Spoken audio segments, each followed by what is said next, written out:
Harsha Sai case రోజుకొక మలుపు తీసుకుంటోంది.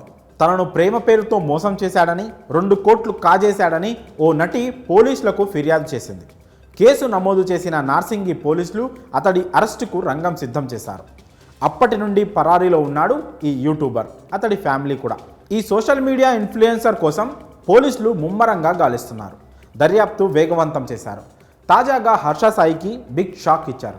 అతడిపై లుకౌట్ నోటీసులు జారీ చేశారు. దీంతో దేశం విడిచి వెళ్లిపోవడానికి వీలు లేకుండా పోయింది. అతడు విదేశాలకు పారిపోయే అవకాశాలున్నాయని బాధితురాలు ఇప్పటికే ఫిర్యాదు చేసింది.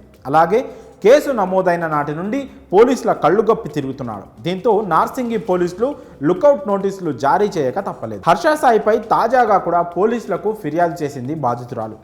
సోషల్ మీడియా వేదికగా ఈ యూట్యూబర్ ట్రోలింగ్ చేస్తున్నాడని సైబర్ క్రైమ్ పోలీసులను ఆశ్రయించింది. దీంతో మరో కేసు నమోదు చేశారు. ఇదిలా ఉంటే ముందస్తు బెయిల్ మంజూరు చేయాలని అతని తండ్రి రాధాకృష్ణ హైకోర్టును ఆశ్రయించారు. ఈ పిటిషన్పై విచారించిన హైకోర్టు కేసులో నిందితులుగా చేర్చక ముందే బెయిల్ ఎలా మంజూరు చేస్తారంటూ ప్రశ్నించింది. ఆ పిటిషన్ కొట్టేసింది. కాగా గతంలో బాధితురాలు హర్ష సాయితో పాటు అతడి తండ్రిపై కూడా ఫిర్యాదు చేసింది. హర్ష తండ్రి రాధాకృష్ణ తనను బ్లాక్మెయిల్ చేశారంటూ పేర్కొంది. కానీ పోలీసులు కేవలం హర్ష సాయిపై వివిధ సెక్షన్ల కింద కేసు నమోదు చేశారు. ఇప్పుడు హర్ష సాయికి లుకౌట్ నోటీసులు జారీ చేసి బిగ్ షాక్ ఇచ్చారు నార్సింగి పోలీసులు. దీంతో విదేశాలకు పరారవ్వాలనుకున్న యూట్యూబర్ ప్లాన్స్ బెడిసి కొట్టినట్లే లెక్క. హర్ష సాయి యూట్యూబరే కాదు, సామాన్యులకు ఒక హీరో. పేదలు, చిరు వ్యాపారం చేసుకొని బతుకుతున్న ఎంతో మందికి డబ్బులు పంచి ఫేమస్ అయ్యాడు. విపరీతమైన ఫ్యాన్ బేస్ ఉన్న యూట్యూబర్. ఎవరైనా హర్ష సాయిని ఏదన్నా అంటే ఫైర్ అయ్యేవారు చాలామంది ఉన్నారు.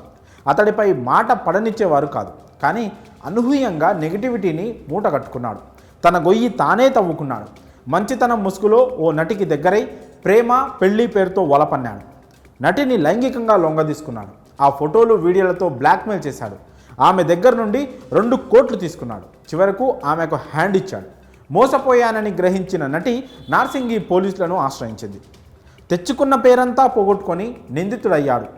హర్ష సాయి చేసిన ఈ దారుణాలపై మీ అభిప్రాయాలను కామెంట్స్ రూపంలో తెలియజేయండి.